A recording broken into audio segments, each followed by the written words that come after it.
Olá, meu nome é Deise Medeiros, eu sou terapeuta de relacionamentos e psicanalista e hoje nós vamos para mais um episódio de Casos da Vida Real. Fica aqui comigo.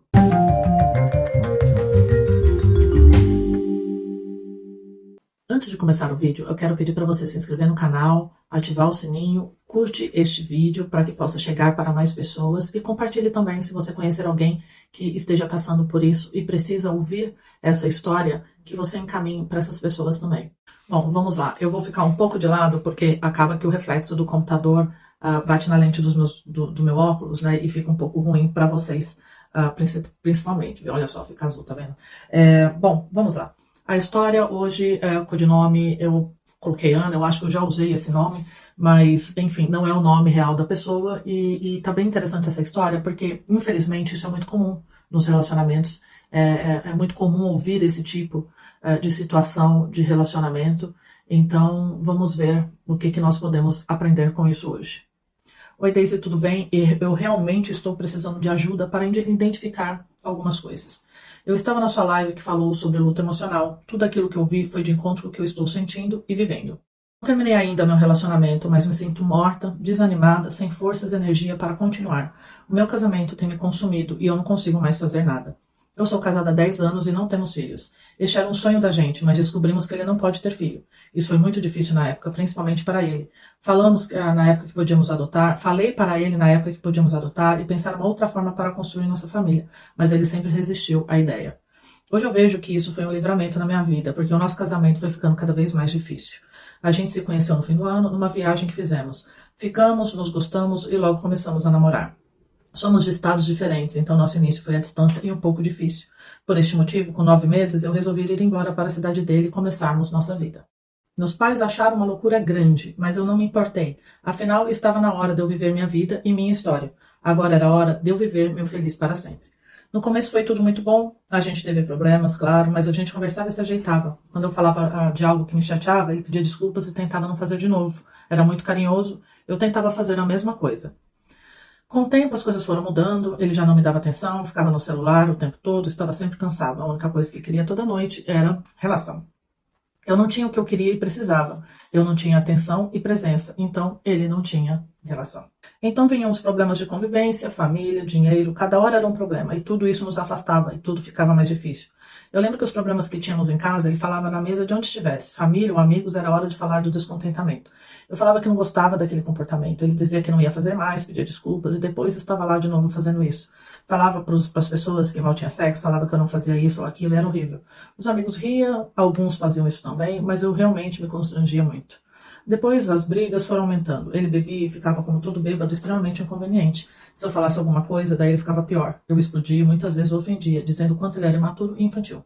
Como poderíamos ter filhos se ele era tão criança? Queria dirigir alcoolizado e por mais que as coisas dessem ruim, ele não mudava. Já foi parado em blitz, perdeu carta, bateu carro, nada mudava. E com isso eu brigava, xingava e sempre depois de toda a briga explosiva eu ficava muito mal. Não gostava de ser aquela pessoa, não gostava daquela versão. Eu não era assim, mas com ele eu ficava assim.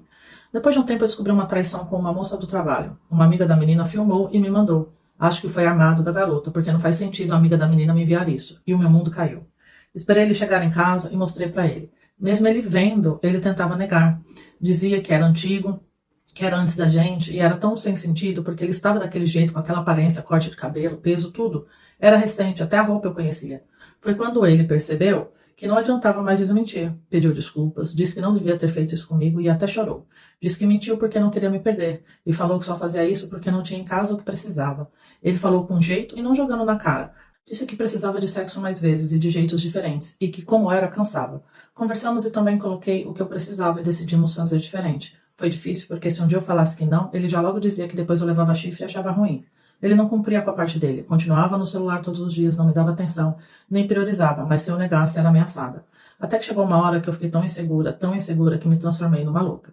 Tinha ciúme até da sombra dele, daí eu xingava muito ele todas as vezes que me sentia desrespeitada. Tudo ficou muito pior, só sei que nestes 10 anos juntos, fui traída diversas vezes, e ele não muda, mesmo dizendo que vai mudar. Eu não vivo mais, eu me arrasto, na esperança dele mudar um dia e vivermos aquilo que sei que podemos viver. Mas como você disse na live, eu sinto que ele só está de corpo presente. Eu acho que ele abandonou a relação e não se importa com nada. Ele não quer estar, mas não tem coragem. Eu pergunto o que ele tem, porque está estranho, e sempre é nada. Diz que é coisa da minha cabeça, mas nada muda. Já conversei muitas vezes, já briguei, já xinguei, já propus terapia de casal, acompanhamento da igreja, tudo, mas nada ajuda. Ele diz que não precisamos de nada disso, que é só termos maturidade. E assim eu fico nesse enrosco. Numa relação que fui traída e desrespeitada, que não consigo sair, que nos ofendemos e ninguém sai do lugar. O que eu devo fazer? Bom, agora eu vou pontuar aquilo que eu considero bastante importante da gente ir comentando, né? E logo no início você já fala que você está sem forças e energia para continuar, porque o seu casamento tem te consumido e você não consegue fazer mais nada. Bom, um dos sinais de que nós estamos num relacionamento tóxico é exatamente esse, né? A gente não ter mais energia para pensar ou para viver nada além daquilo da relação. É como se nós ficássemos num momento suspenso, esperando com que algo acontecesse, com que algo mudasse ou melhorasse.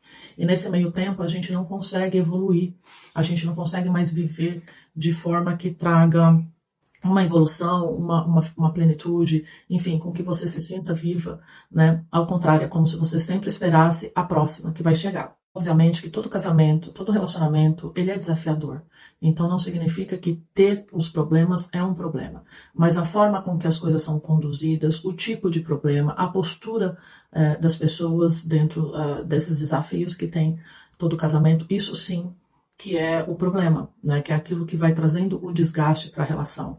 Então você não ajustar, você não evoluir, você não mudar, você não melhorar, com o tempo de fato vai desgastando, ao ponto de que aquela pessoa que está tentando resgatar o casamento, que está se esforçando, acaba se adoecendo, né, por causa de expectativas.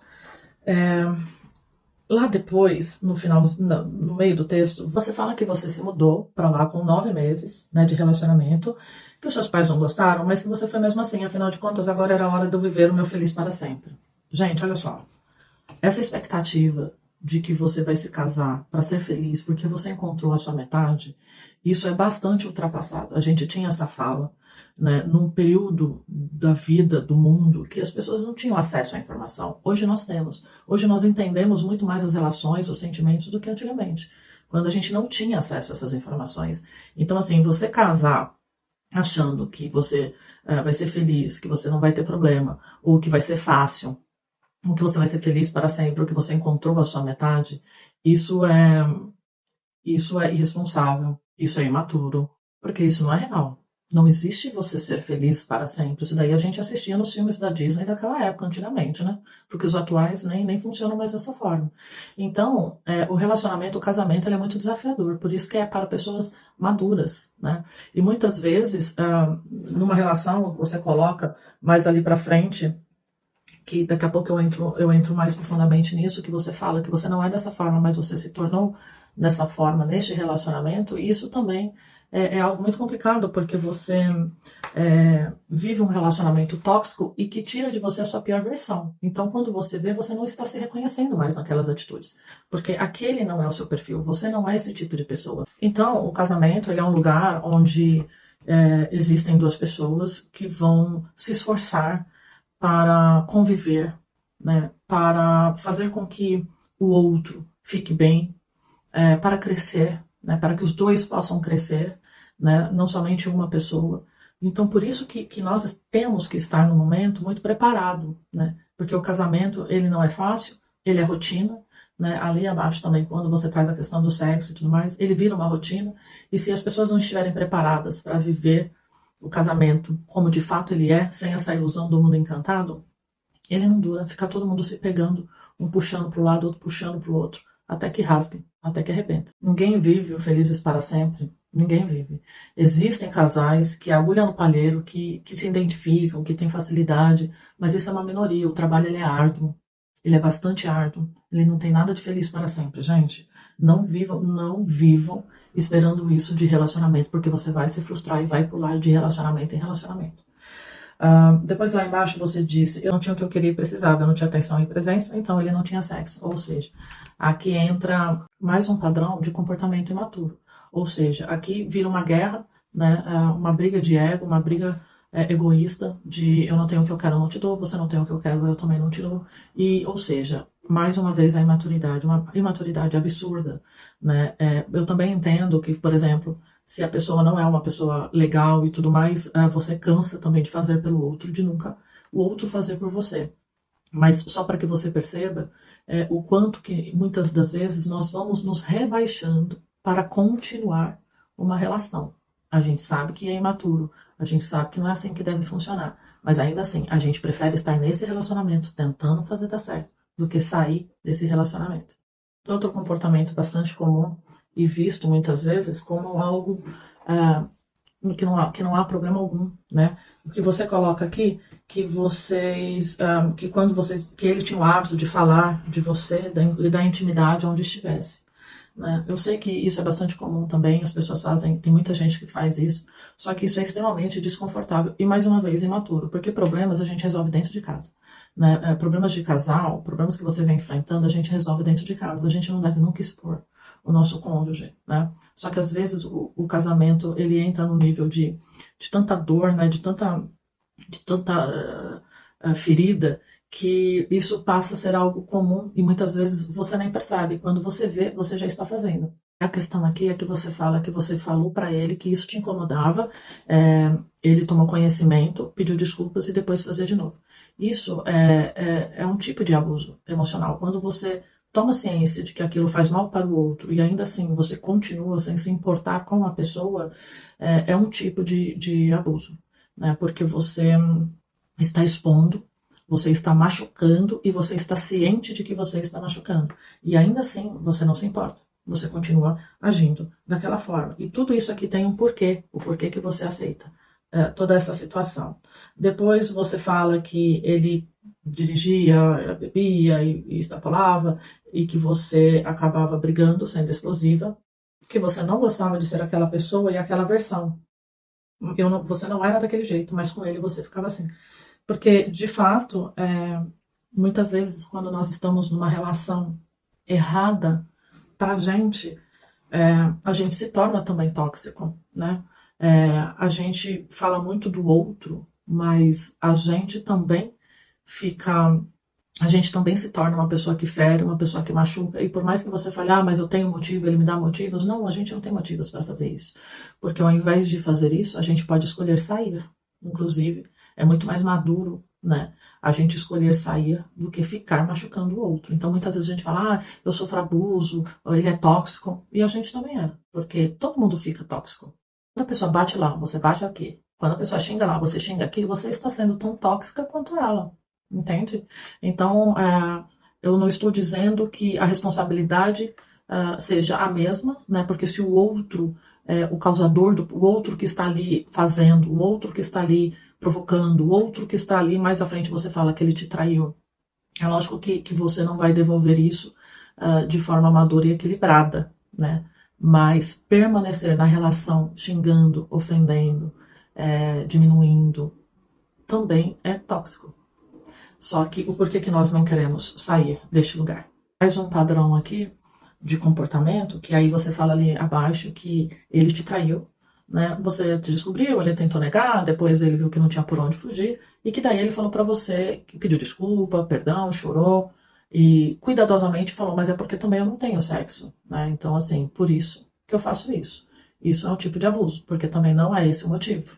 Não é esse o motivo, né? Porque se a pessoa tivesse o objetivo de melhorar a relação, você fala que ele continuou fazendo as mesmas coisas. Então, ele continuou ausente, ou seja, ele continuou com o mesmo comportamento, mas querendo de você um resultado diferente. Então, ele vai, ele erra e ele te culpa. Né? Não existe culpa. É muito mais fácil, ele também poderia ter terminado o relacionamento ao invés de te trair. Por isso que a gente sempre fala que o problema não está em quem foi traído, está em quem trai. Porque a pessoa ela pode optar, se não é isso que eu não estou tendo isso no meu relacionamento, ela também pode optar por sair, né? Mas ao invés disso, ela prefere enganar, ela prefere trair, né? E a pessoa pede desculpa e depois continua, né? Isso é um comportamento abusivo, porque traz sofrimento. A pessoa não te solta porque ela te ilude dizendo que vai mudar e ela não muda. Então ela puxa e solta, ela puxa e solta. E isso vai te estressando, você vai ficando inseguro. Quanto mais insegura você fica, mais você se descontrola, mais você xinga, mais você ofende. E quando vai ver, você está num barco afundando por conta disso aqui, na esperança dele mudar um dia e vivermos aquilo que sei que podemos viver. Existem diversos motivos do porquê você não sai de uma relação. Então, alguns deles é o que eu tratei lá na live, né? Que eu abordei o luto emocional, que é o medo de não dar conta, financeiramente falando, o de se arrepender, o medo de ficar sozinha, o medo da pessoa ser feliz sem você e você não ser feliz, o medo da dor, do quanto você vai sofrer, do tempo que você perdeu. A gente olha bastante para isso. E, além disso, quando você coloca ali que, na verdade, na esperança dele mudar um dia e vivermos aquilo que sei que podemos viver, a gente se apaixona muito mais pela ideia, a gente ama muito mais a ideia do que, de fato, a pessoa. A gente fica parado numa expectativa por algo que a gente nem sabe se vai acontecer, porque, inclusive, é muito mais fácil não acontecer do que acontecer. Porque para que essa pessoa mude, ela vai precisar de um trabalho de conscientização terapêutico e muitas vezes espiritual até, para que ela consiga uma evolução, para que ela consiga melhorar. Então, como que nós podemos deixar a nossa vida passar esperando que a pessoa melhora ou evolui? Por isso que muitas vezes chegam em relacionamentos, em casamentos 40, 50 anos, onde ou a pessoa é extremamente infeliz, ou o homem chega lá na frente e arruma outra pessoa e sai. Então, gente, assim, nós não podemos ficar com alguém por termos esperança de que um dia as coisas podem melhorar, porque não é uma garantia. O que você tem é isso, a relação que você tem é essa, o homem que você tem do seu lado é esse. É isso que você quer, não o que ele pode se tornar. Porque você quer, gente, a mulher tem muito disso, mais do que o homem. O homem, quando ele é abusivo, obviamente, ele fala, né, ele reclama de tudo, da mulher que sorri, da roupa que ela usa, isso é bastante comum, mas a mulher tem muito essa questão de querer que o homem amadureça, né? De querer que o homem cresça. Só que muitas vezes a pessoa não quer mudar e não quer melhorar. E como é que você pode esperar que essa pessoa mude e evolui se ela já falou que ela não quer? Ou, mas fala que quer, pede perdão e fala que quer. Tá, fala que quer, está fazendo alguma coisa? Não, então o que importa não é o que ele fala, é o que a pessoa está fazendo, é o que ela está demonstrando. Do mesmo jeito que você tem medo de todas essas coisas, o outro lado muitas vezes tem também, né? Também tem medo de não encontrar, medo de se arrepender, medo disso, medo daquilo. E então muitas vezes a pessoa fala, não, poxa, me perdoa, tal, e depois continua a mesma coisa. Não tem evolução, não tem mudança, porque a pessoa não quer. Então não importa o que ele está dizendo para você, o que importa é o que ele está fazendo. Nada. Tanto que você fala depois que você propôs já um monte de coisas, de ajudas, e a pessoa não quer porque diz que não precisa. Fala que o que precisa é de maturidade, mas como é que faz para amadurecer? Porque não é uma pílula que você toma, não é um remédio que você toma. É um trabalho diário, de esforço diário que você tem que fazer. E não é sozinha, porque sozinha a gente não consegue. A gente precisa de ajuda. Está sendo feita? Não, então não vai ter mudança, é a mesma coisa. Se não tem ajuda, não tem mudança. E depois você diz que você acha que ele abandonou a relação e que não se importa com nada. Porque, na verdade, essa é uma característica muito comum do homem. Eu fiz uma postagem ontem à noite, inclusive, dos meus stories, de uma psicóloga falando isso, a Pamela, se eu não me engano, falando a respeito disso. Né? Então, a pessoa, ela simplesmente fica lá, não muda, não melhora, mas também não sai, por enquanto. Porque quando se apaixonar por alguém, vai sair, tá?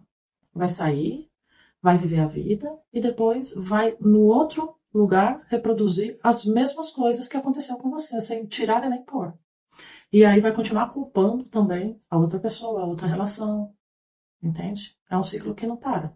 Agora, o que tem que ser observado aqui, Ana, é o seguinte: por que que você se submete a isso, né? Aonde está a raiz do problema? O porquê que você se submete a esse tipo de situação? Às vezes a gente fica, o que que eu faço? Largar ou continuar? E a questão não é só essa, né? A questão é você enxergar de fato como as coisas estão funcionando, você enxergar o detalhe de toda a situação e aprofundar no porquê que você se submete a isso. Por que que aceita? Por que que eu aceito isso na minha vida? Né? Por que que eu tenho essa necessidade dos felizes para sempre? Por que que eu me iludo achando que um dia vai melhorar? O que que eu quero? O que que aconteceu na minha história que me faz ser dessa forma, tão vulnerável? E eu te falo aqui não como acusação de que você é uma pessoa vulnerável, porque isso é extremamente comum em todos os relacionamentos, praticamente, em vários, né? Não são todos, em vários relacionamentos. Isso é muito comum, inclusive eu também vivi isso. Né? E quando nós descobrimos, através de acompanhamento, a raiz do problema é libertador. é libertador, porque você compreende o que te motiva a ser essa pessoa, a estar e viver nesse lugar. E quando você se liberta, você consegue caminhar. Ali, quando você fala que você não tem mais energia, quando você descobre, é como se começasse a tirar toda aquela terra que está em cima de você e você conseguisse ver de novo a claridade, conseguisse sentir o ar, né? Porque você encontrou a raiz do problema. A gente só consegue melhorar e evoluir quando a gente descobre. Às vezes é fácil, às vezes não é. Às vezes a gente só fala, é por conta de uma situação, ou meu pai ou minha mãe por causa disso e daquilo, e existem os detalhes disso e daquilo que está escondido no seu inconsciente, mas que com o tempo vem para fora, né? Então, a questão aqui é você tem tudo isso escrito, você tem tudo isso claramente acontecendo, e ainda assim você tem dúvida. E a pergunta é: por que você tem dúvida? Infelizmente, para a gente sair desse lugar, muitas vezes, quando a gente percebe que não há outro caminho, que vamos ter que sair deste lugar, vai causar dor. Não tem como a gente passar por esse processo sem dor, mas a gente passa e sai desse lugar. E a gente recomeça, né? E muitas vezes é um recomeço muito melhor para uma vida mais leve, né? Para uma vida mais consciente. Você consegue voltar a pensar em você. Então, não tenham medo da dor, não tenham medo do recomeço, independente da idade. Eu atendo mulheres e meninas que vão recomeçar aos 30 e mulheres que recomeçam aos 50. Isso não importa. A resposta, na verdade, você já tem. Você já tem. O que precisa é só coragem. Eu espero vocês até semana que vem. Muito obrigada por você, Ana, ter escrito e nos trazido a sua história. E eu vejo vocês na próxima semana. Até mais.